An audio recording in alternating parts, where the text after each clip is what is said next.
Universidad Autónoma Indígena de México. Toda la gente, todos los pueblos.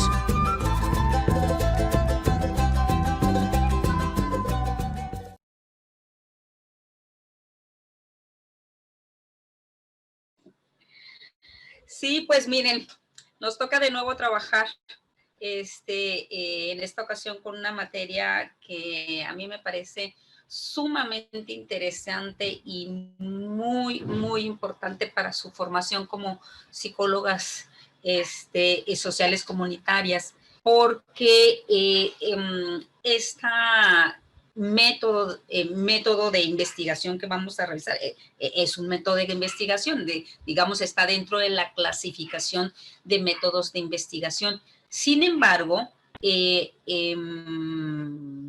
se le quita un poco lo acartonado en cuestión de la investigación. Bueno, ustedes ya llevaron sensibilización hacia la vinculación comunitaria, llevaron métodos y técnicas de vinculación comunitaria, llevaron, creo que investigación cuantitativa, ¿verdad?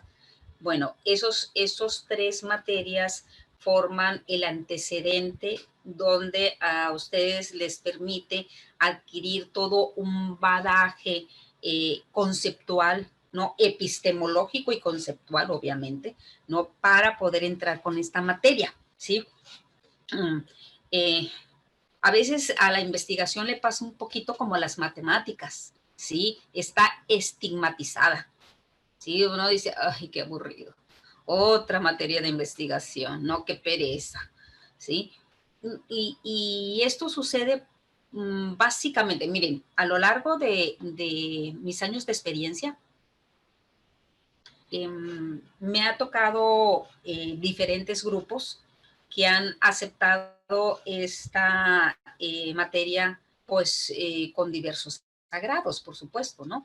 He encontrado 2, 3 garbancitos de a libra como que les apasiona la investigación y que son los que han entrado en veranos científicos, han entrado a hacer investigación en formato de tesis para la obtención de un grado. Pero la gran mayoría dice que pereza, ¿sí? Otra materia de investigación, que pereza, igual que las matemáticas, ¿sí? Sin embargo, este método en particular tiene la característica de ser muy activo, muy dinámico y que constituye una de las herramientas básicas para el psicólogo social comunitario, porque te permite la intervención, te permite el involucramiento, te permite entrar en el escenario, ¿sí? De tal manera que creo que les va a venir a abonar a su catálogo de habilidades para poder trabajar y desempeñarse de manera muy profesional en las tareas que les son encomendadas desde su profesión, ¿verdad? Así que no sé si les parezca que empezáramos con lo que es el programa. Miren, estuve revisando hace un momento el programa que se subió a plataforma. Hay algunas modificaciones, no sé, algo sucedió ahí que se quedaron con un formato o un diseño de la materia anterior, pero me gustaría a mí que lo platicáramos aquí por aquello de las dudas y aquello de que no haya confusión, ¿no? Esta materia es investigación, acción participativa, ¿no? Así se llama. Y les decía, forma parte de lo que son los métodos de investigación científica, ¿sí? Fíjense, eso pesa un poquito a veces el hecho de tratar de hacer ciencia a través de la investigación, pero hay que desmitificarlo un poco, ¿eh? Todos podemos investigar, todos somos curiosos, todos preguntamos, todos hipotetizamos, todos argumentamos, todos incluso podemos concluir, ¿no? Son habilidades inherentes al ser humano, ¿sí? Por lo tanto, todos podemos ser investigadores, ¿sí? Solamente que acá en la ciencia nos dan digamos, una ruta, ¿verdad? Una serie de pasos sistemáticos que tenemos que seguir para generar conocimiento, ¿no? El principal objetivo de todo método de investigación, o decir que la investigación científica es justamente generar conocimiento, ¿sí?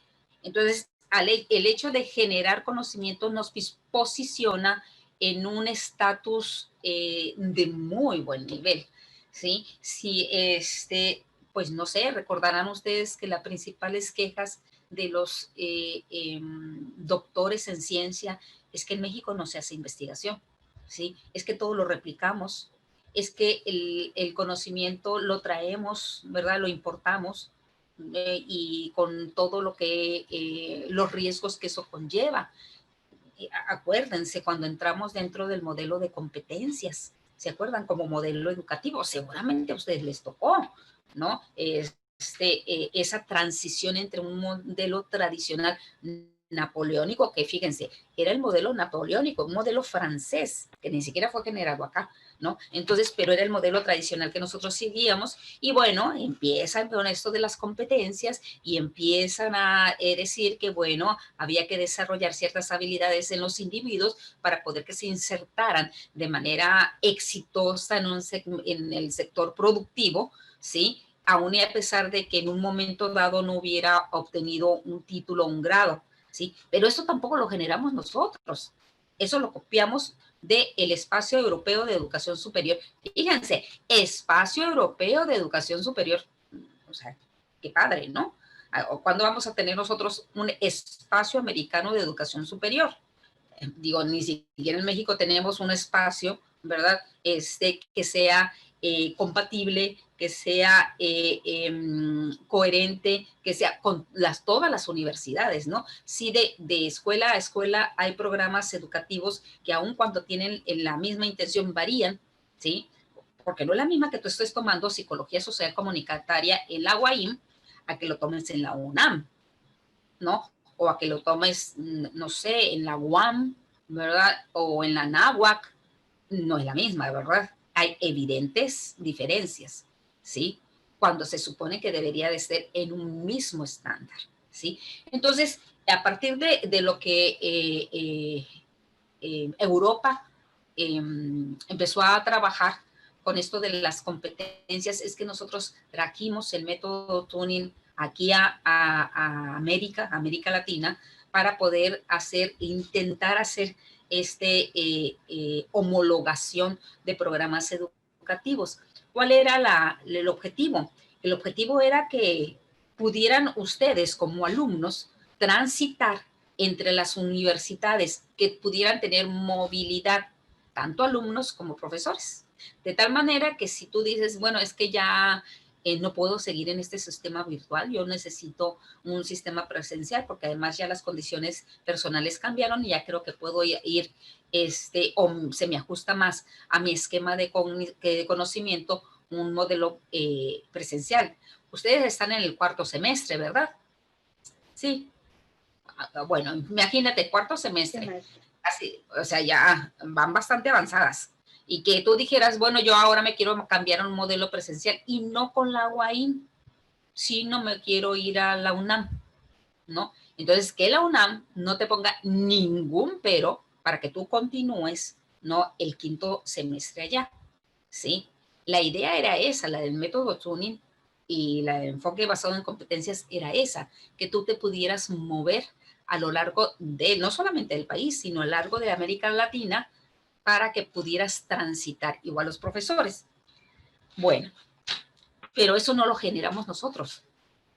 Eso fue de Europa, ¿sí? Entonces, todo lo estamos, ¿verdad? Importando, ¿no? Igual, cuarto, creo que ya llevaron la materia de psicometría, ¿verdad? Sí, ya la llevaron. Por ejemplo, los test, ¿no? Los test psicométricos, donde la confiabilidad y la validez son la principal herramienta para poder utilizar, los principales criterios para poder utilizar los test como herramienta de diagnóstico. Fíjense, como herramienta de diagnóstico, ¿sí? La utilización de una prueba psicométrica. ¿sí? O sea, pesa para un psicólogo, es una herramienta base para un psicólogo. Sin embargo, la confiabilidad y la validez no está centrada en que ese instrumento se haya generado en el mismo contexto donde se va a aplicar, ¿sí? Y pruebas como el MMPI, pruebas como el Gordon, como el ARPOR, como el Thurston, pruebas como el WISE, WIPSI, bueno, el WISE y todas sus derivaciones, no fueron creadas por investigadores mexicanos, ¿no? Fueron creados en Estados Unidos, en Inglaterra, donde la cultura es totalmente diferente a la del mexicano, ¿sí? Fíjense, su servidor estuvo trabajando algunos años en el Departamento Estatal del Empleo, aquí en el ayuntamiento, ¿no? Entonces yo apliqué, ¿qué les diré? Así por lo bajito, unos 5,000 Thurston, ¿no? El Thurston es una prueba que evalúa la personalidad, si se acordarán. Y se acordarán que hay una parte que mide la sociabilidad, si lo dije bien, ¿no? Sociabilidad. Pregunta, a ver, para que me quieren contestar. ¿Ustedes cómo definirían a un mexicano en el área social? A ver, es pregunta. ¿Cómo dirían que es un mexicano? ¿Es sociable, no es sociable? Sí, amable, sociable, carismático, se adapta a las circunstancias, no sé. Apapachador, ¿verdad, Yariela? Apapachador. Somos bien apapachadores, somos muy tocones, ¿verdad? Ay, nos andamos abrazando, nos andamos besuqueando, nos andamos, ¿no? Tenemos un área social muy desarrollada, somos muy querendones, somos muy sociables, ¿no? Estarán de acuerdo conmigo, somos muy sociables. Bueno, de todos esos Thurston que yo apliqué, el área social, recordarán cómo es la calificación, se dibuja un perfil de la personalidad, ¿no? Entonces, pues obviamente está el punto medio, donde entra la normalidad, ¿sí? Están los picos por encima del punto medio, donde está lo que es las partes muy desarrolladas, donde se destaca, y está la parte abajo del término medio, que son los picos, que son áreas de oportunidad, donde el psicólogo tiene que poner atención porque se puede presentar algún problema ahí, ¿no? Entonces, así, a grosso modo. Bueno, pues en el área de social, invariablemente, en el área social había un pico profundo hacia abajo de todos los Thurston que apliqué, todos, ¿sí? Esto querría decir, ¿no? Que todos los que contestaron ese test, pues eran huraños, ¿verdad? No les interesaba convivir, no formaban parte, no convivían bien en un grupo o no se relacionaban bien con su entorno. Y eso no era cierto. No, evidentemente no era cierto, ¿sí? ¿Por qué obtenía ese puntaje? Porque, ¿verdad? El estándar que el Thurston tenía como término medio no correspondía a la cultura del mexicano, ¿sí? Por lo tanto, ¿verdad? Era un puntaje que no tenía aplicación para nuestra cultura o que no tenía validez, ¿sí? Entonces, lo que hice fue tomarlo nada más como referente. Okay. Ese es el grave problema que nosotros los psicólogos tenemos cuando queremos utilizar herramientas que están diseñadas para otra cultura, ¿no? Para otra gente, ¿sí? Entonces, no solamente, fíjense, les estoy hablando de un modelo educativo que no fue generado para nosotros, les estoy hablando de test, instrumentos que nosotros manejamos. Bueno, ese es el grave problema que los mexicanos tenemos, ¿no? Que no hay generación de conocimiento, ¿sí? Todo lo replicamos, todo, ¿verdad? Lo repetimos así como loritos porque fueron generados en otro contexto, tal vez uno piensa que de mayor rigor académico, pero aún que haya sido elaborado por el mismo Einstein, ¿verdad? Si no toma en cuenta la cultura y las costumbres del individuo o del grupo donde se va a aplicar, pues no es válido, no es válido. Entonces, esa es una asignatura que todas las instituciones de educación superior tienen pendientes, ¿no? Desarrollar la parte de investigación, desarrollar alumnos que sean curiosos, que quieran empujar el conocimiento y no solamente replicarlo, que quieran voltear a su alrededor e identificar lo que está mal, porque seguramente ustedes a simple vista pueden identificar qué hay de mal en la sociedad, ¿no? ¿Qué está sucediendo? Simple y sencillamente ayer, ¿sí? Ayer veía yo en los noticieros la avanzada de mujeres con la bandera verde, ¿no? Que están a favor del aborto legal, ¿sí? Y cómo se manifestaban, ¿sí? Y cómo de manera muy vigorosa, de manera pues incluso agresiva, ciertas manifestaciones que a lo mejor pudieran ser aceptables o no, ¿sí? Habría que verlo desde distintas perspectivas, pero ahí te das cuenta que algo anda mal. O sea, algo está sucediendo con la sociedad, algo está sucediendo con las mujeres, y no solamente porque ahora se están manifestando y ahora quieren el derecho legal de decidir sobre su cuerpo, ¿verdad? Y poder practicarse un aborto de manera legal, que no esté penado. Pero antes se exigió la igualdad y antes, y bueno, entre esto también vaya, que se regulara y se legislara sobre la violencia intradoméstica, y no solamente violencia psicológica, sino violencia explícita, ¿sí? Algo está sucediendo con la mujer, ¿no? Entonces, nada más una breve mirada, un breve paneo hacia una sola segmento de la población. No hablemos nosotros de los niños, ¿no? Los niños expuestos a las tecnologías, expuestos al abuso, ¿verdad? De los pedófilos, ¿no? Y que ahora que salgan con que también la pedofilia es una preferencia sexual. No manchen, ¿no? ¿Han escuchado ustedes eso? ¿No? Que se está echando porque la pedofilia sea, ¿verdad?, aceptada como dentro de la liga de los lésbico-gay, la LGTB, ¿verdad? Y que también entra como una preferencia, ¿sí? Entonces, a mí me parece aberrante, a mí, ¿verdad? Habría que ver desde qué perspectiva lo están planteando. Estas personas que quieren que se integre como una preferencia sexual, ¿no? Porque es una manifestación de amor. Y los niños son sujetos de amor, ¿sí? Entonces, pues habría que ver, ¿no? Entonces, hay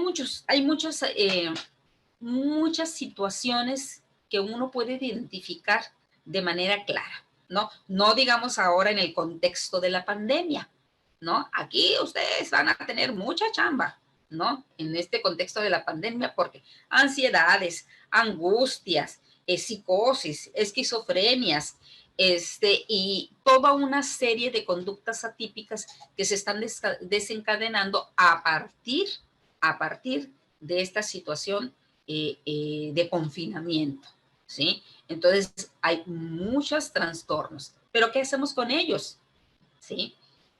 ¿Cómo vamos a intervenir? ¿Qué podemos hacer? Quedarnos nada más desde nuestra comodidad, ¿verdad? Del hogar y decir, mira lo que está pasando. Ay, mira, por ejemplo, yo ayer sí manifestaba, oye, ¿qué no se podrán? Hay no sé si vieron las noticias, pero hubo una muchacha que se levantó la blusa, se quitó la blusa y que selló los pechos. Y yo digo, ¿a poco con eso va a lograr algo? Pensé, ¿no? ¿A poco con eso va a lograr algo? Me parece que Simone de Beauvoir, ¿verdad? Que fue una defensora feminista recalcitrante, nunca tuvo que enseñar los pechos para poder hacer historia y llamar la atención de sus congéneros, ¿no? O congéneros, perdón. Tampoco destruir monumentos, tampoco destruir, me parece que sí, son evidentes formas de manifestar la frustración que a lo largo de la historia, ¿verdad? se ha generado con la mujer. Se ha generado, o sea, tantos años de sometimiento, tantos años de estar expuesta a la violencia, pues obviamente genera en la mujer un conjunto de emociones que pueden llegar a explotar y pueden llegar a salir de la manera más violenta posible o más inapropiada, ¿sí? Porque pues ahí también en la manifestación pasada me tocó ver también a una mujer que llevaba a una niñita donde le estaba enseñando a la niñita a hacer pintas con su spray, ¿no? Entonces ahí habría que ver también, bueno, cuál es el mensaje, ¿sí? ¿Cuál es el mensaje que se está transmitiendo, ¿sí? Bueno, pues todo esto, ¿verdad? Todo esto se puede estudiar o se puede investigar, ¿no? No, se puede estudiar a través de la investigación, ¿sí? Y dejarnos de este yo creo, yo pienso, yo siento. No, eso sale de nuestro vocabulario como profesionistas, como universitarias. No podemos tener ese lenguaje de yo creo que esto, no, o yo siento, yo pienso, no, no. Esto es así. Y esto es así porque se hizo una investigación donde se abordó desde diferentes perspectivas teóricas, ¿no? La conceptualización de este fenómeno. Además, nos dimos a la tarea de, ¿verdad? Recabar información, de recoger datos que nos lleve a elaborar hipótesis, porque, bueno, tentativas de explicación que nos lleve a reflejar la realidad, ¿no? La realidad que está ocurriendo y la realidad extendida, porque no sé si se acuerdan de un libro que se llama ¿Es real la realidad? ¿No? Si no lo han leído, ahí se los recomiendo, ¿no? El autor, y no me acuerdo, ahorita me voy a acordar del autor. El autor habla de cómo la realidad de las personas está fundamentada en la comunicación y la comunicación a veces puede ser tendenciosa o puede tener sus errores. Entonces, por eso el título del libro se llama ¿Es real la realidad? Bueno, ¿no? Ok, entonces en este contexto, ¿no? Yo creo que ya tendríamos elementos para ver qué tan importante es investigar, ¿sí? Investigar de maneras, insisto, una investigación de manera sistematizada, de manera con una ruta que ya está previamente definida, con ciertas etapas, aunque tampoco es una recetita de cocina, pero que sí nos lleve a la apropiación de la realidad, al reflejo de la realidad, a la elaboración del entendimiento de la realidad y a partir de eso, de que nosotros podamos entender un fenómeno, entender, ¿verdad?, ciertos patrones de conducta desde la psicología y desde la investigación, poder tener las bases suficientes y sólidas para decir, esto sucede por esto, esto y esto, ¿no? Tales factores lo están causando y lo que se puede hacer es esto otro. Ustedes como psicólogas saben que cuando un problema, ¿no?, se encuentran los factores causales, pues es decir, lo que lo origina, ya tienes el 80% resuelto, ¿sí? Si hay un estímulo que está originando una conducta atípica, pues bueno, trabajas el estímulo y por lo tanto la conducta se modifica, ¿no es cierto? Pareciera sencillo, aunque no lo es tanto, ¿sí? Bueno, entonces, método de investigación-acción participativa, ¿no? Nos va a ayudar a conocer lo que es el contexto actual, ¿no? Tal como se presenta en este momento, tal como se presenta, no desde la creencia, no desde la lectura de otros, digamos, investigadores que pueden apostar a una realidad, pero desde fuera. Miren, escuchaba yo hace como 10 años que yo leía Prem Dayal, que se está poniendo de moda ahora, Prem Dayal, con los mantras mexicanos, ¿sí? ¿Sí saben de lo que les hablo? de los mantras mexicanos. No, por ahí les va a llegar, ¿verdad? Porque anda circulando por WhatsApp y también lo vi en TikTok. Miren, estos redes sociales son importantes echarle una miradita porque te das cuenta de lo que está sucediendo, claro, no solamente para el disfrute, ¿verdad? Porque a veces sí, a mí me da mucha risa algunas cosas y a veces digo yo, ay, wow, ¿no? Sobre todo cuando salen los charritos bailando, ¿no? Entonces digo, ay, bien, bien, ¿no? Un taquito de ojo, está bien, ¿no? Entonces, o a veces me causa mucha gracia un niñito que sale, ¿no? Pero sí te das cuenta qué es lo que se está moviendo, qué es lo que la sociedad le está interesando. Y aparece, seguramente lo van a ver, ¿no? Les cuento el antecedente. Le digo, hace como unos 10 años que yo leía. Disculpa, maestra, ¿no es referente al feminicidio que está ahorita todo lo que da? A lo que No, se refiere con qué? Con los mantras. No, los mantras mexicanos surgen a partir de la investigación de un sociólogo italiano que se viene a la Ciudad de México a estudiar el lenguaje, ¿no? Es lingüista también, a estudiar el lenguaje, ¿sí? De cómo se comunican los chilangos, ¿sí? Entonces, habla de los que me acuerdo ahorita, ¿no? Dice que un mantra mexicano es, no es mi pedo. Que los mexicanos para todo decimos, ese no es mi pedo. ¿Sí? No es mi pedo, no me involucro, no me concierne, no, ¿verdad? Entonces, no es mi pedo. Ese es un mantra. Es como el caló que le llaman, maestra, también podría ser aquí sí. en los mexicanos. Sí. Ya vi un video, maestra, de esa que dice, no es mi pedo, me vale madre, que no sé qué. Sí. Bien mal hablado. Sí. Y el último de despersonalización dice que el más relajante es a la chingada, ¿no? Entonces, fíjense, ahora les digo, les está poniendo de moda a través de TikTok y eso, y a uno le causa gracia, pero está basado en una investigación científica, ¿no? Está basado, él habla sobre las formas de comunicación y cómo la episteme de esa comunicación, la epistemología, el origen del conocimiento de esa comunicación, ¿qué sucede acá cuando uno dice a la chingada? ¿Sí? A la chingada es, ya, me descargo, no puedo hacer más, esto ya no funciona, eso significa la chingada, pero hay todo un tratado atrás, ¿sí? Ahora, está muy, les digo, está puesto así como los resultados, está simpático porque, pues, Prem Dayal utiliza exactamente las palabras que escuchó.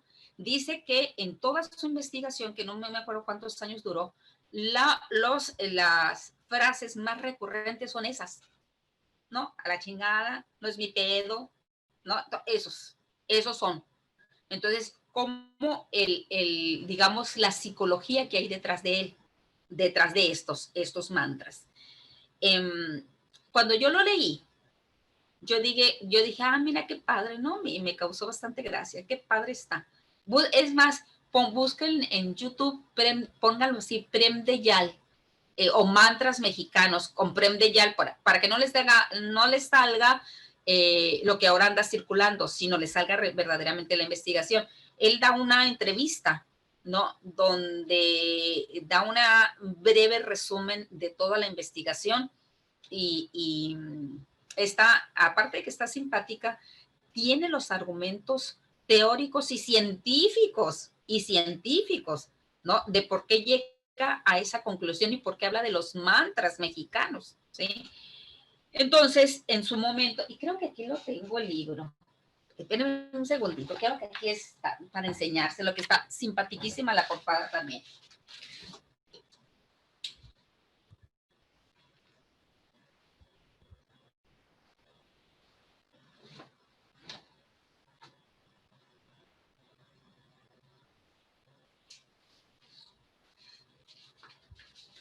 Bueno, no lo tengo en la primera fila de libros y se los prometo para la próxima sesión, se los voy a enseñar, porque la portada está simpaticísima, es el Buda, sentado el Buda, que nosotros ponemos con un sombrero de charro, ¿no? Entonces está muy simpático.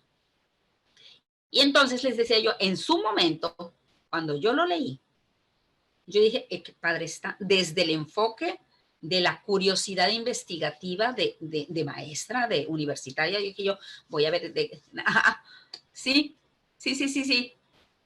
A ver, bájalo tantito, Iracema. Sí, ese es una nueva edición. El que yo tengo es uno moradito, pero ese es. Les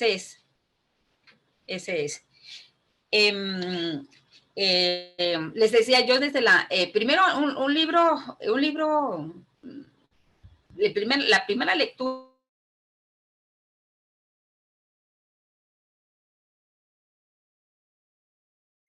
¿no? Y la segunda lectura es cuando ya empieza a saber ciertas áreas de oportunidad del libro. Y la tercera lectura es para despedazarlo, ¿sí? Ya para cuando encuentras, ya haces un análisis a profundidad. Y entonces yo me preguntaba, ¿por qué un italiano tiene que venir a hablarnos, ¿no?, de la psicología del mexicano al momento de comunicarse, ¿no? ¿Qué, que no hay talento en México? ¿Cuántos psicólogos y cuántos sociólogos sabemos? ¿No? Entonces, ¿por qué alguien del exterior tiene que venir a hablarnos? ¿No? Y fíjense, de la forma muy particular que tiene el mexicano de comunicarse, ¿sí? Entonces, no es como para reflexionar un poco y decir, ay, caray, ¿verdad? Algo está sucediendo también con nosotros, ¿no? Yo tengo ahí mi propia hipótesis, ¿no? Yo pienso que la investigación en sí, ¿no? Hay dos elementos que tú necesitas tener para ser investigador, ¿sí? Dos elementos. Todos podemos ser investigador. Es más, esto a veces me lo han preguntado en algún simposio, en alguna conferencia, me han preguntado, oye, doctora, y bueno, pues, ¿qué necesidad necesita para ser investigador? ¿No? Entonces, yo les decía dos cosas, ¿sí? Saber leer y saber escribir, ¿no? Y a veces como que me lo toman a broma, le digo, no, es en serio, saber leer y saber escribir, ¿sí? Hacer lectura, no una lectura de aceptación, que porque está escrito uno cree que es verdad, no, una lectura desde el escepticismo, ¿no? Una lectura donde tú entiendas e integres en tu bagaje cultural e intelectual lo que estás leyendo. Si crees o si le crees, mejor dicho, si crees que es verdad. Y saber escribir, ¿por qué? Porque tienes que reportar resultados, tienes que plasmar tus pensamientos, tus conclusiones, tus deducciones, tus análisis, ¿sí? Pero saber leer y saber escribir implica del individuo, ¿no?, pensar y hacer, ¿sí? Y muchos no queremos pagar el costo del pensamiento, ¿sí? Entonces, saber pensar y saber hacer también es forma que va junto con saber leer y escribir, ¿no? Eso necesitamos para investigar. Y los mexicanos a veces nos da pereza pensar. Somos como que un poquito perezosos, ¿sí? Un poquito decidiosos para pensar, ¿sí? No porque no tengamos la capacidad, ustedes estarán de acuerdo conmigo. O sea, tenemos la capacidad, tenemos la cantidad a nivel neuronal o neurofisiológico, podemos producir pensamiento, ¿sí? Lo que pasa es que a veces la responsabilidad que viene con el pensamiento y la comunicación del pensamiento es a lo que a veces no estamos dispuestos a responsabilizarnos, ¿no? Y sobre todo todas las consecuencias que esto trae consigo, ¿sí? Entonces, compromete el pensamiento y compromete la acción. Fíjense, la investigación compromete el pensamiento y compromete la acción. Por eso no hay muchos investigadores, ¿sí? Por eso las tesis les sufren, no salen fácilmente, por esas dos cosas. otra vez, investigación compromete el pensamiento y compromete la acción, ¿sí? Entonces, digamos, este método, con mayor razón, compromete la acción. Con mayor razón. ¿Por qué?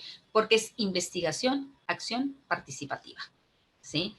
Ahí están las 3 características. Digo, en el mismo título lleva las 3 características, ¿no? Sin embargo, es el medio más práctico, entre comillas. Más práctico, bueno, que yo he conocido hasta la fecha. Bueno, claro, viene la experimentación, pero ustedes no pueden, ustedes como psicólogas no pueden utilizar el método de investigación experimental, ¿no? A menos que estén en un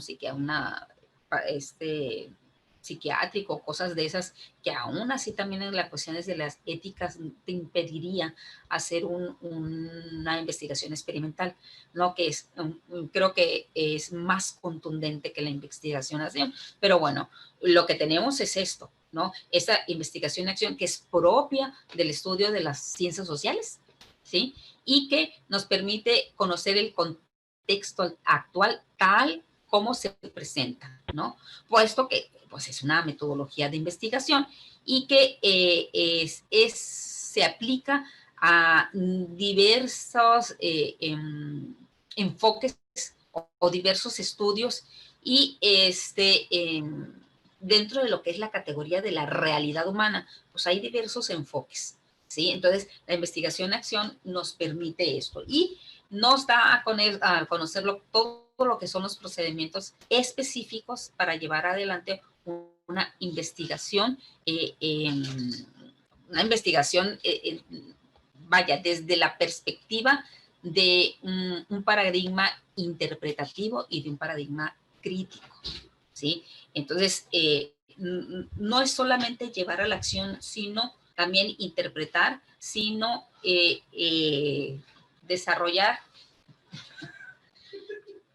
Disculpe, llega mi hijo aquí a un lado mío y me pone así la posición de la cuauhtemilla, ¿no? Entonces lo hace de la manera deliberada para distraerme, ¿no? Esta juventud, qué bárbaro, ¿no? Sabe que estoy en clase y viene a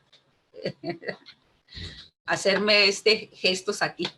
Ok, me regreso. Entonces, una investigación-acción nos refleja la realidad, es propiamente una investigación de la sociedad, ¿no? Se genera en la educación, ¿no? Está dentro de la educación, a partir de la educación es la que se genera, ahorita lo vamos a ver un poquito más adelante, y emana del paradigma interpretativo y crítico. Esos son los 2 paradigmas que vienen a cobijar la investigación-acción. Porque, insisto, no es solamente ir al campo, observar, ver, sino es traer datos, ¿no? Conectarlos, vincularlos, ¿no? Y luego reflexionar sobre ellos. Pero todavía no siquiera termina ahí, ¿no? Desde la perspectiva de la psicología social comunitaria, que necesita intervención. Eso es nada más para hacer una especie de diagnóstico que te permita después elaborar un plan de intervención, ¿verdad? Entonces, es todo digamos, un aparato científico para poder apreciar la realidad, para poder identificar la problemática que se presenta y entenderla, ¿verdad? Identificarla, fíjese, hay que identificar la problemática, entenderla, ¿no? Analizarla, ¿sí? Interpretarla, dentro de ese análisis se interpreta y luego, ¿verdad? Concluir para posteriormente hacer propuestas, ¿no? Así que, pues esta investigación nos produce acción, y acción a nivel, evidentemente, cambio estructural. Lo que se pretende es esto, ¿no? Una investigación que implique la acción para producir un cambio estructural, ¿no? Y no solamente realizada desde la investigación per se, ¿no? Sino con la participación de la comunidad involucrada o de los individuos que están involucrados con el fenómeno y por eso resulta ser una pues una herramienta indispensable para el psicólogo social comunitario, ¿no? Entonces, esta, ¿cómo lo vamos a revisar nosotros? ¿Qué vamos a hacer con esta programa, ¿no? Son 3.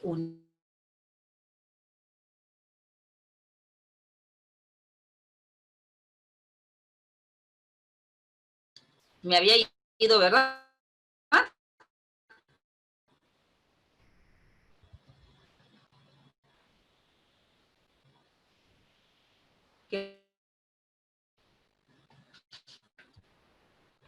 Es que me sacó el sistema.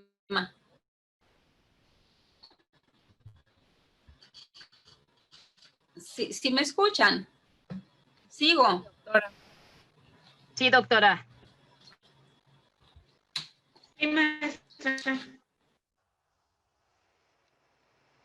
A ver, déjenme. Ah, ya la veo, es que se me habían congelado. Ay, ¿qué está pasando?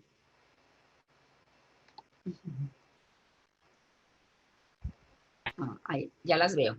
Ok, ya las veo. Bueno, entonces,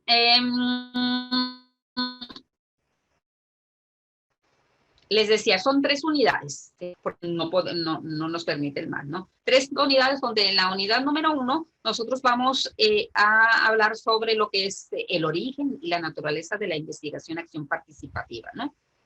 De dónde surge, cómo surge, qué elementos la constituyen.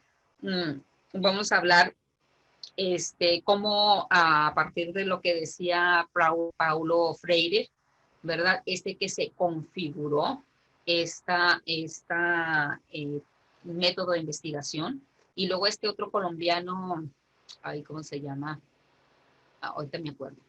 No, que fueron los autores contemporáneos, ¿no? Que le dieron forma a la investigación en acción, porque ustedes sabrán que es una método de investigación que es de reciente creación, ¿no? Es casi contemporáneo.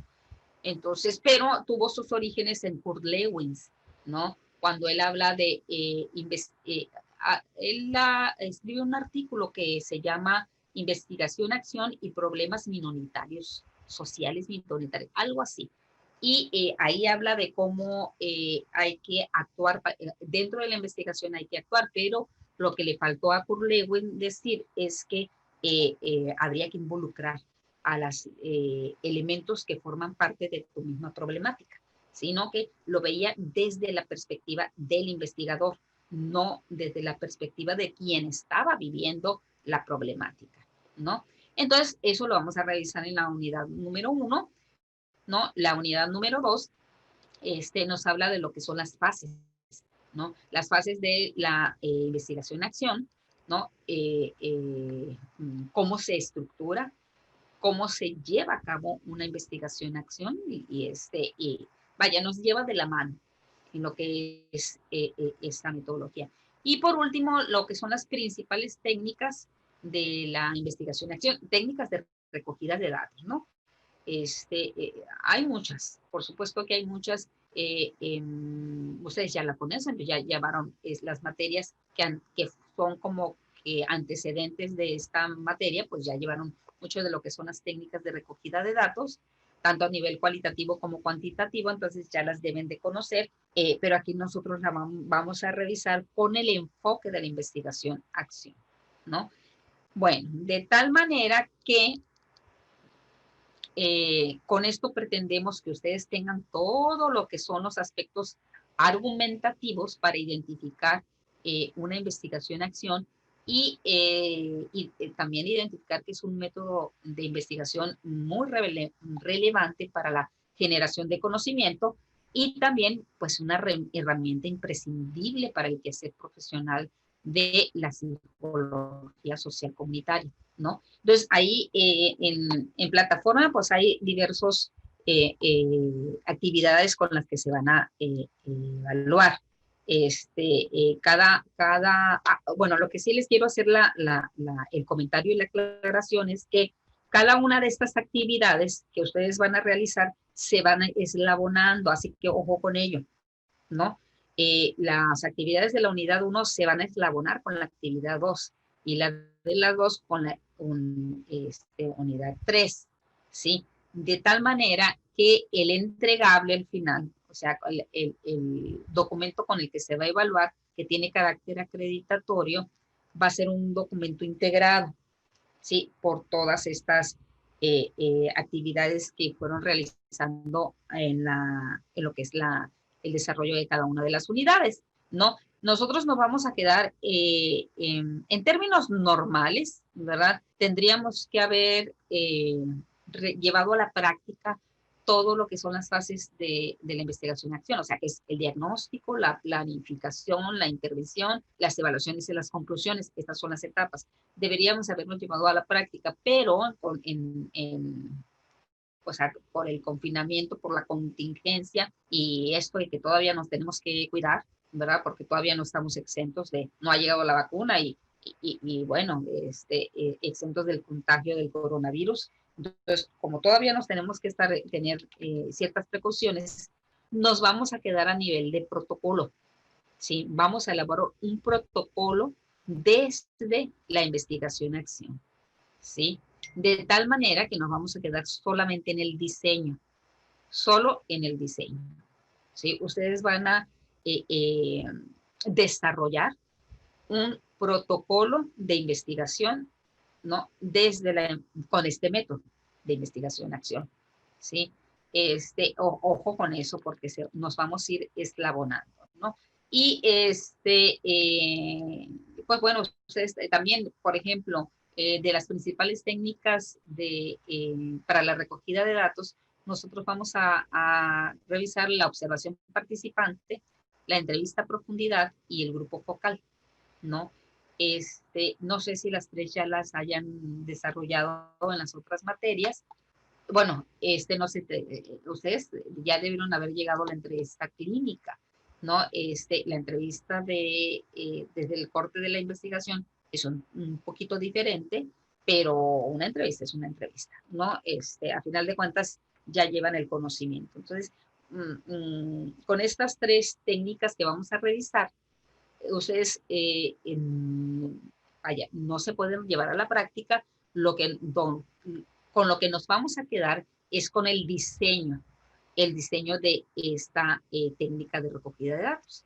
Ustedes van a diseñar una observación participante, cómo la llevarían a la práctica, ¿no? Diseñar una entrevista a profundidad y diseñar un grupo focal. Entonces, nada más lo van a describir, ¿sí? Entonces, así vamos a trabajar, porque es imposible trabajar de la otra manera, ¿no? Entonces, miren, yo tengo que revisar muy bien lo que es la plataforma, porque ahorita que revisaba, me daba cuenta que no está actualizado, entonces yo tengo que hacer los ajustes para que poder llevar a la práctica esto que les comento, ¿no? Así que yo creo que mañana voy a hacer esos ajustes. Si hay un error, pues lo corregiré, ¿no? Lo voy a corregir para que pues no haya ningún problema con los entregables, lo que son las actividades. Bueno, hasta aquí, dudas, sugerencias, ¿estamos claras? Esperaríamos entonces, maestra, para las actividades a que haya alguna actualización, ¿verdad? O alguna modificación. No avanzar hasta que usted nos indique lo contrario. Perfecto, gracias. Mira, lo que pueden ir así, pues, mande. La fecha de entrega de las tareas, ahí viene la plataforma o la va a indicar. No viene la plataforma, no viene. Miren, yo pues ya hemos trabajado algunas otras materias, entonces ustedes saben que yo tengo como política no cerrar las fechas, ¿no? Porque pues hay muchas imponderables, ¿no? Muchas cosas que pueden suceder, por los cuales no puedas cumplir exactamente con el día y la hora que se está pidiendo, ¿no? O el plazo máximo. No hay, yo no los dejo, no los cierro, pero sí les recomiendo que vayan trabajando, ¿verdad? Semanalmente con las actividades para que, porque se van a ir eslabonando para que al final no se les junte. Nosotros vamos a estar trabajando los martes, ¿sí? Entonces, las fechas de entrega serían justamente los martes en la mañana, antes de la sesión. Ustedes ya tendrían que haber subido a plataforma la actividad de la unidad, ¿sí? Porque eso es recomendable, ¿por qué? Porque muchas veces surgen dudas que nosotros las podemos platicar aquí, ¿sí? Y que estas dudas se van llevando a las siguientes actividades. Y al final, pues resulta que tienes que rehacer ciertos apartados y es mucho más complicado, ¿sí? Entonces yo les recomiendo, la fecha de entrega sería los martes en la mañana, fecha como que límite, fecha límite, ¿no? No están en plataforma, pero pues si quieren se los pongo. No les voy a cerrar o sea, no voy a cerrar la posibilidad de entrega. Ustedes podrán entregar cualquier día, pero sí les recomiendo que sean los martes en la mañana para que en la tarde, en la conferencia, ya me puedan decir, oye, maestra, no entendí aquí, no entendí acá, se me dificultó esta parte, ¿cómo puedo realizar? No encontré esto, no encontré aquello, ¿cómo lo puedo hacer? ¿No? Hay que hacer ciertos ajustes por lo mismo, porque a veces, como no podemos ir a campo, como no podemos llevarlo a la práctica, la práctica te da mayor lucidez y te da mayor, más y mejor conocimiento de lo que es la técnica, de lo que es el método, pero ahorita no lo podemos hacer, ¿no? Entonces, vamos a trabajar con lo que tenemos. Sí, ¿alguna otra duda, comentario? ¿No?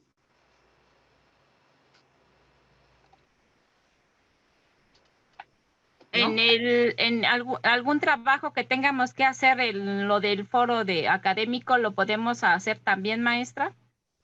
Sí, claro que sí, claro que sí. Miren, ahorita lo que pueden ir haciendo es revisando, miren, creo que eso, sí lo vi. Revisando el material didáctico, ¿no? El material que les subí ahí. Acuérdense que no es excluyente, ¿sí? Ustedes pueden revisar ese material u otro, ¿no? El que esté a la mano, nada más que con la respectiva referencia, ¿no? Si tú estás utilizando un material distinto al que está en plataforma, muy válido, que es muy válido, nada más dime, haz la cita tipo APA, acuérdense, ya ustedes lo deben de manejar, la cita tipo APA y la referencia tipo APA también. O sea, tú tienes que citar y decir, por ejemplo, no sé, Pierre Bourdieu, en el libro del oficio del sociólogo, el 1976, ¿no? Publicó este libro, ¿no? O se publicó este libro en 1976 y, ¿no? Todo lo que es la referencia, ¿no? La cita es una, que es la que tú el material que vas a recuperar del libro o el texto, y la referencia que va al final, ¿no? Lo que llamamos bibliografía. Y ya no se pone bibliografía porque no todos son libros, ¿no? Tenemos artículos, revistas, portales de internet.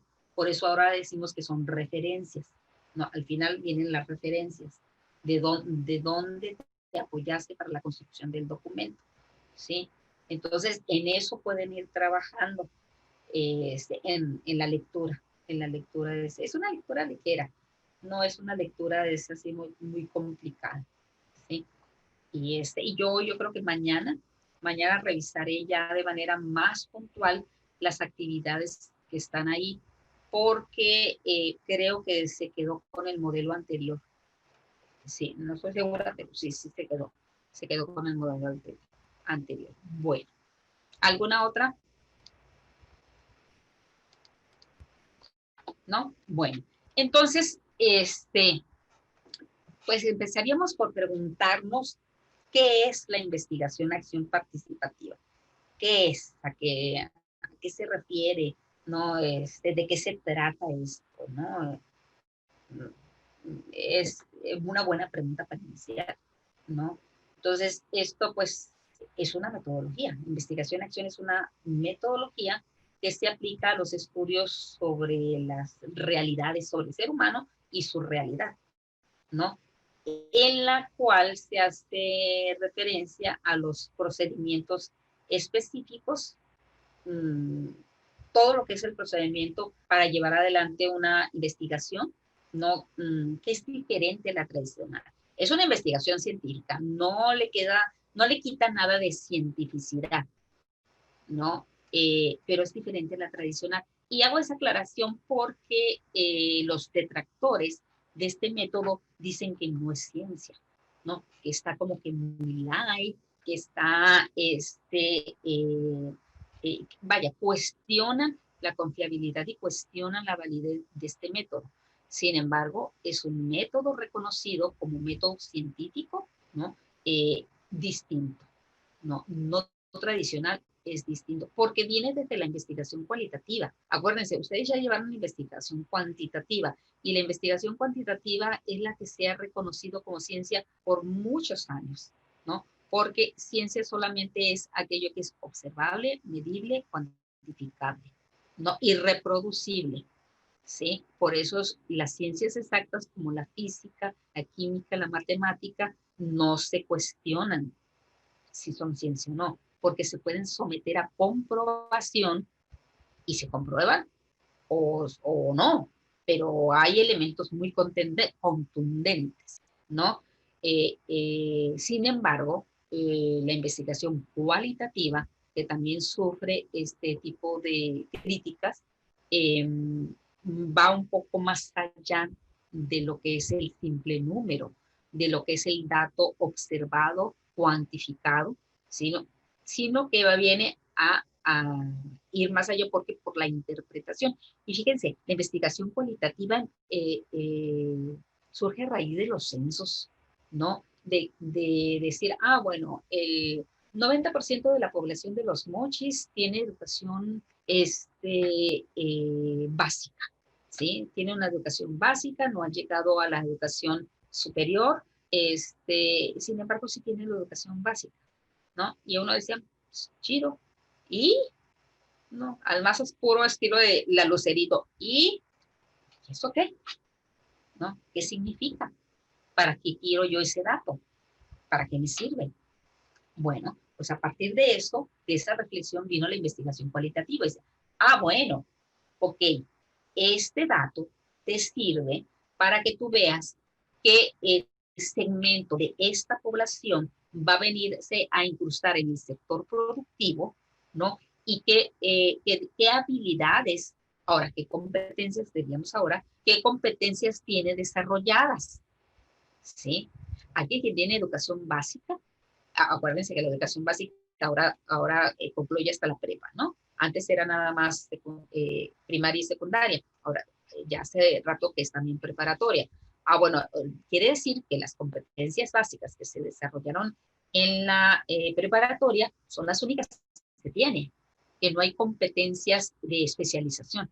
Entonces tú vas a tener que capacitar y vas a tener que, ¿verdad?, inducir de manera más puntual al trabajo porque tiene que desarrollar bueno, dice uno, ok, ya sé para qué me sirve, ¿sí? Entonces, a partir de eso vino la investigación cualitativa, a partir de la reflexión, de la interpretación, ¿sí?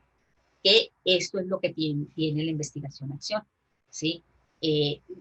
Conocer el fenómeno, las entretelas del fenómeno, y no solamente conocerlo, sino conectar uno con otro de tal manera que te vaya dando respuestas, ¿no? Entonces, esta técnica se utiliza a los estudios sobre las realidades humanas y tiene un procedimiento muy específico, ¿no? Es ciencia, ¿no? Pero es diferente a la tradicional, ¿sí? Hay varios autores que nos dicen que el marco ideológico de lo que es la investigación-acción tiene diversos lenguajes epistemológicos, o sea, de origen, ¿no? Estos lenguajes epistemológicos, pues, bueno, pueden venir a fundamentar la práctica, ¿no? Esto es importante que ustedes conozcan los fundamentos de la investigación en acción porque así la pueden defender, ¿no? Porque si alguien te dice, bueno, ¿cuáles son estos resultados que tú estás presentando? ¿Cómo los obtuviste? Y tú puedes decir, es que realicé una investigación-acción, ¿no? Pero además decir, es una investigación de corte científico que me lleva a presentar estos resultados con tales y tales argumentos, ¿no? Entonces, por eso es importante conocer la perspectiva de la fundamentación de la práctica de la investigación-acción. Pero yo creo que la mayoría coincide en que los paradigmas, hay dos paradigmas que pueden darle explicación y argumentar, ¿no? Dar argumento sólido a la investigación en acción, que es el paradigma interpretativo y el paradigma crítico, ¿sí? Son dos paradigmas sumamente deseables en la investigación, ¿no? Interpretar y criticar, ¿no?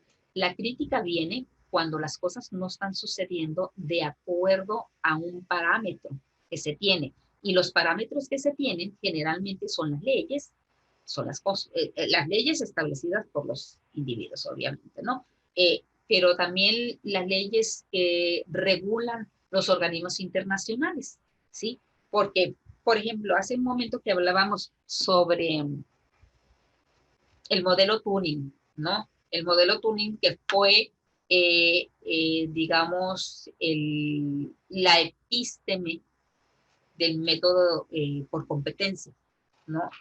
El método de competencia encuentra su epistemología en el modelo Turing, ¿no? Surge a partir de uno pensaría, pues, que fue decidido por los secretarios de educación, por los ministros de educación, ¿sí? Que los ministros de educación del espacio europeo de educación superior fueron los que trabajaron para elaborar la pertinencia, ¿no? Y decir que los modelos educativos deben ser uno solo para que sean compatibles, para que sean, a ver, son tres, compatibles, competentes, y algo así como que se compaginen. No me acuerdo muy bien de que la palabra que utilizan. Bueno, uno pensaría que es eso, ¿no? O sea, aquí, por ejemplo, ¿cuál es la máxima autoridad en tema de educación? Pues es el secretario de Educación Pública o la Secretaría de Educación Pública y el titular de, ¿verdad? Entonces uno pensaría que son ellos los que pueden tener mayor capacidad, ¿no? Mayor alcance y poder decidir sobre el bienestar de la educación y sobre las modificaciones que pueden sufrir en favor del desarrollo económico y social de un país, ¿no? Igual, pues, si el primer mundo, que es en Europa, pues, o sea, con mayor razón. Pero pues fíjense que no, la cosa no sucedió así, ¿no? No fueron los ministros de educación, no fueron los secretarios de educación los que decidieron, ¿no? Sino fueron, ¿no? Fue el Banco Mundial, el Banco Internacional, fue la ONU, ¿no? La Organización de las Naciones Unidas. Fueron, ¿verdad? Aquellos organismos internacionales que manejan el dinero del mundo. Esos fueron los que nos dieron ahora competencias. Bueno, pues competencias que sean, ¿no? ¿Por qué? Porque necesito, ¿no? En realidad yo necesito no solamente ciudadanos de bien para conformar una sociedad, ¿verdad? Progresista, armoniosa, que conviva, ¿no? Sino en realidad necesito trabajadores, ¿sí? Y como necesito trabajadores, ¿verdad? Yo necesito que desarrollen competencias, ¿sí? Porque, bueno, el término es más propio del sector laboral. Y, ¿verdad? ¿Cómo es que convencieron a los países para cambiar el modelo educativo? Pues le dijeron, pues, ok, necesitas dinero, ¿verdad? Tienes que cambiar tu modelo de competencias, porque yo lo que ocupo es tal y tal, ¿sí? Entonces, yo tengo el dinero, a ti, o sea, tú lo ocupas, porque yo te lo voy a dar si tú haces esto y esto y esto, ¿sí? Entonces, uno ingenuamente pensaría, ¿no? que los encargados de la educación pública son los que pudieran mover los hilos, pero no, son los que mueven el dinero. Bueno, ¿por qué les hablo de esto? Es para ejemplificar el paradigma interpretativo y el paradigma crítico, ¿no? Y no irnos con la finta de lo que someramente se puede ver, o de la lógica que uno puede tener, de que quien regula los destinos educativos de un país, pues la Secretaría de Educación Pública, en el caso de México. Pues no, no es así, ¿no? Lo reguló el Banco Internacional, porque además le debemos mucho dinero. Y ellos fueron los que dijeron, cambies el modelo educativo, el tradicional, por el modelo de competencias, y entonces ahí tienes hasta los niños de kinder hablando de competencias y desarrollando competencias. Bueno, entonces, ojo con esto, ¿no? El paradigma interpretativo, el paradigma crítico es el que regula el método de investigación-acción participativa. Bueno, ahora, decíamos desde el principio, hay 3 elementos que lo conforman. Ya decíamos, investigación. ¿Por qué? Porque orienta el estudio de la realidad. Porque no solamente, vaya, puede que no sea la realidad, la totalidad de la realidad. Pueden ser a ciertos aspectos determinados dentro de la realidad, ¿no? Pero con rigor científico, con rigor, vaya, de un método, con rigor de todo lo que es el método científico. Por eso esto es una investigación, porque estudia la realidad.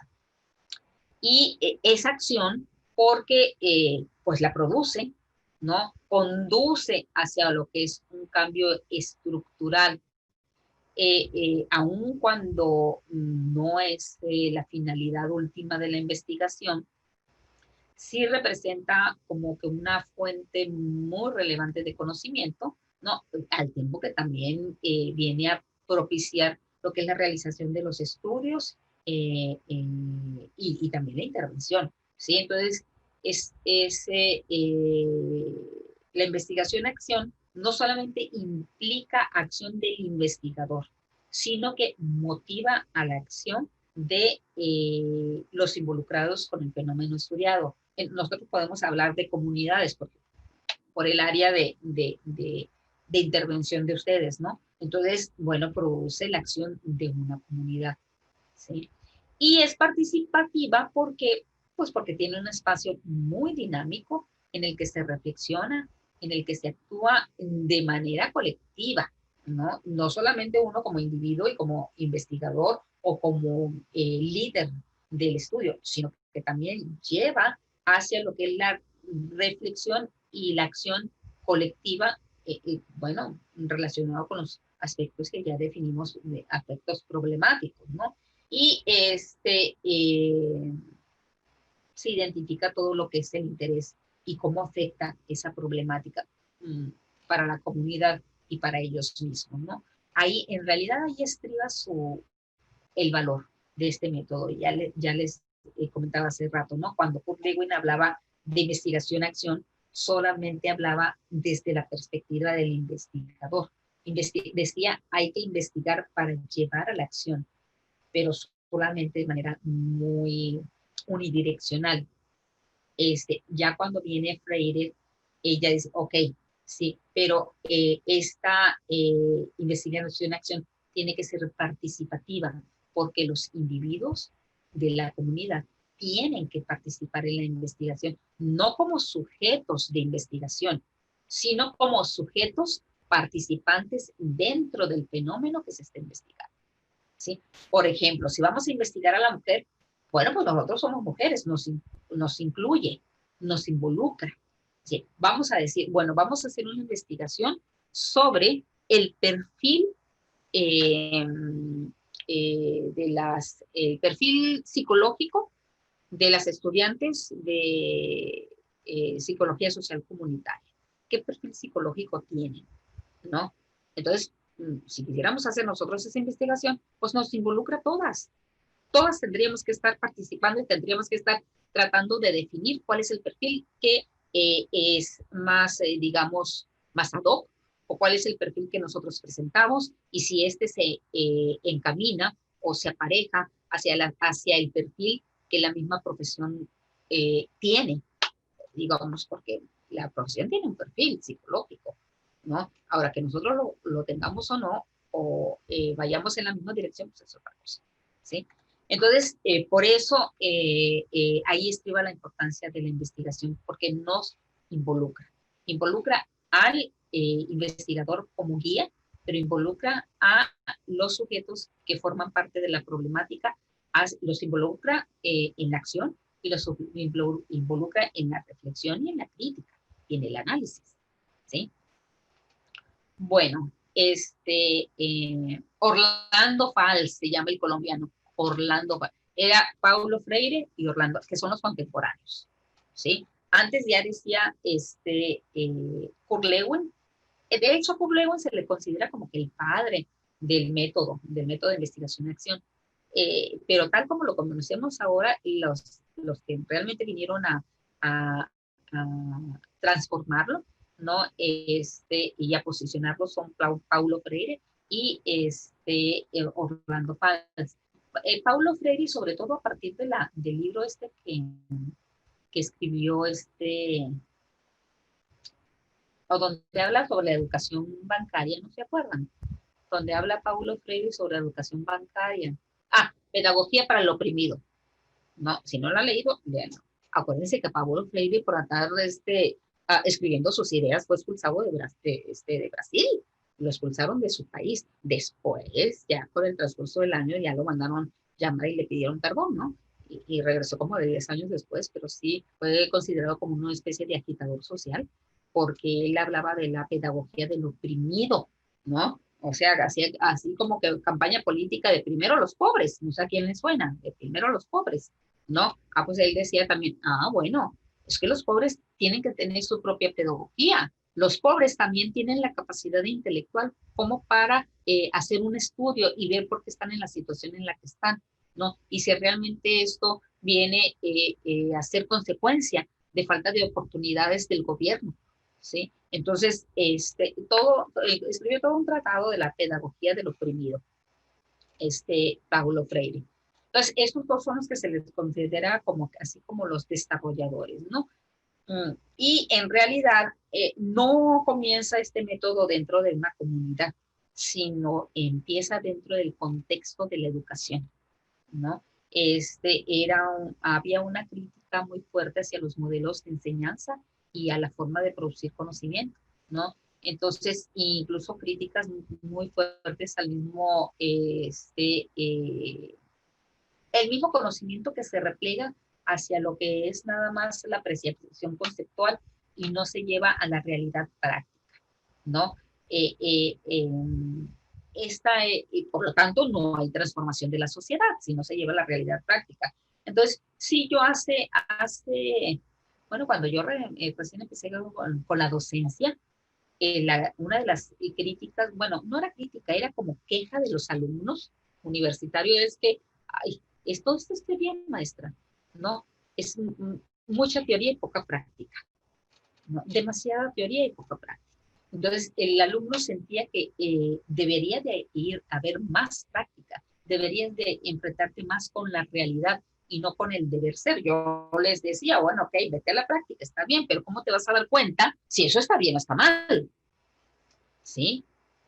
Para poder saber si una situación, una realidad está bien o está mal, tienes que tener un parámetro de comparación, ¿sí? Tienes que saber cuál es el ideal, y el ideal es tu parámetro, ¿sí? Entonces, el ideal lo dan las teorías. Por eso tienes que conocer la teoría, ¿no? Para poder ir a la práctica, al escenario, digamos, a la realidad, y decir, bueno, la teoría. Por ejemplo, con el modelo, yo no sé si ustedes han estudiado los modelos de administración. Como una de mis maestrías de comunicación organizacional, pues bueno, me tocaba revisar todo lo que son los modelos de administración de recursos humanos, ¿sí? Y uno de los modelos más exquisitos, más bien pensados, más profundamente, digamos, elaborados a nivel ideológico. Déjenme decirles que es el modelo burocrático. El modelo burocrático. Si ustedes tienen la oportunidad de leerlo, de lo que Weber escribió sobre cómo deberían de ser la administración de recursos humanos, uno diría, wow, este hombre pensó en todo. Sí, está muy padre, muy filosófico, muy lógico. Pero ¿qué pasa? Al llevarlo a la práctica, se transformó, ¿sí?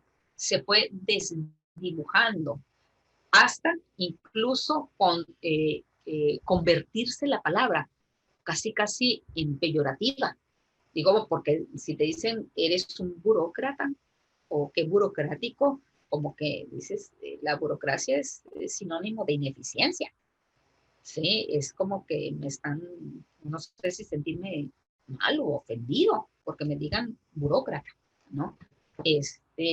Pero si tú lo lees en el papel está muy padre. ¿Qué es lo que pasó aquí? ¿No?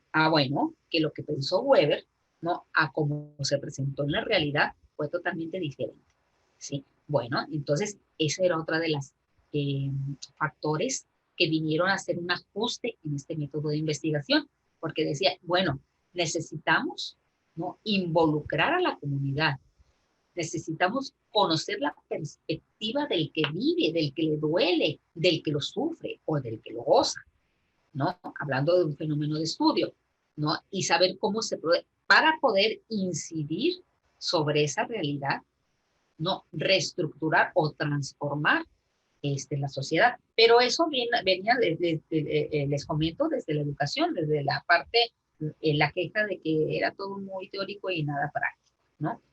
Y realmente quien llevó este método de investigación y acción hacia la psicología fue justamente Pablo Freire, aunque él era pedagogo, pero creo que también era psicólogo, ¿no? Y Orlando Fals Borda. Ellos en conjunto buscaban la transformación de lo que era la teoría y lo que era la práctica, todo como una unidad, una sola unidad, ¿no? Que permitiera avanzar en el conocimiento, ¿no? Bueno, ya dijimos que Lewin también era otro de los desarrolladores, bueno, de lo que se conoce como el padre de la investigación y acción. Y bueno, es así como pues, para terminar, otros de los que abonaron a este método fueron Stephen Kemmins y Wilfred Carr. Ellos, la aportación que hicieron hacia lo que es el método es que incluyeron los elementos, estructuraron el método en 4 elementos. 4, no 3, 4. Planeación, no actualización, no actualización. Bueno, sí, actualización y actuación. Actuación, observación y reflexión. Repito, planeación, actuación, observación y reflexión. ¿Sí? Planeación, ¿cuándo planeas? Cuando elaboras el protocolo, cuando identificas el fenómeno, cuando tratas de investigar los anteriores investigaciones que aportaron, ¿no? Un conocimiento teórico. ¿Cuándo es la actuación? Bueno, cuando vas y involucras a los que viven dentro de una comunidad que está siendo objeto de estudio, ¿no? Ahí mismo se hace la observación y luego finalmente la reflexión cuando haces todo el proceso analítico y crítico y bueno, llevas a la reflexión, ¿no? Entonces, pues bueno, yo creo que estos son los más relevantes, ¿no? Bueno, no, viene otro que es Kemmins, que habla sobre lo que es la indagación de la interpretación colectiva. Eso es importante. Él dice que la investigación, aun cuando tuvo su auge en los años 80, en realidad aparece como respuesta a la necesidad de comprender, de investigar y de resolver problemas. Entonces, todo esto nos da el aparato ideológico de lo que es la investigación-acción. Todo esto, ¿no? Y es importante conocerlo para ver en qué se sustenta. Porque les digo, hay detractores que dicen que esto no es ciencia, pero sí lo es, ¿sí? Bueno, y hasta aquí nos quedaríamos por el día de hoy, ¿sí? Luego vamos a ver cuáles son los elementos, así de manera muy rápido, los elementos del proceso, la investigación-acción, las características que lo diferencian uno de otro, cuáles son las ventajas y desventajas de la misma, y bueno, eso lo veríamos, yo creo, la próxima sesión. ¿Hasta aquí? ¿Dudas? Disculpe, maestra, yo entré un poquito tarde porque está lloviendo por aquí, aquí en la Ciudad de México, pero alcancé desde un principio, unos 15 minutos, yo creo que entré retardada, presente. No se preocupe. A ver, no se me vayan porque voy a tomar el screenshot para las evidencias y para la asistencia, ¿no? No se me ha ido nadie, ¿verdad? Sonrían porque ahí voy, el screenshot. Así, bonitas todas. Ok. Ok, somos 14 participantes. Gloria también estaba conectada ahorita. Ah, pero ya no está, ¿verdad? Voy a anotarla acá. Voy a anotar que también estuvo Gloria con nosotros, aparte de nosotros. Gloria. Ok. ¿Cuántos son en total el grupo? 14, creo, ¿no? ¿Sí o no? No saben. Pues somos como 13, maestra. Ah, bueno. Ok. Bueno, exactamente no sé el número. Pero... no saben.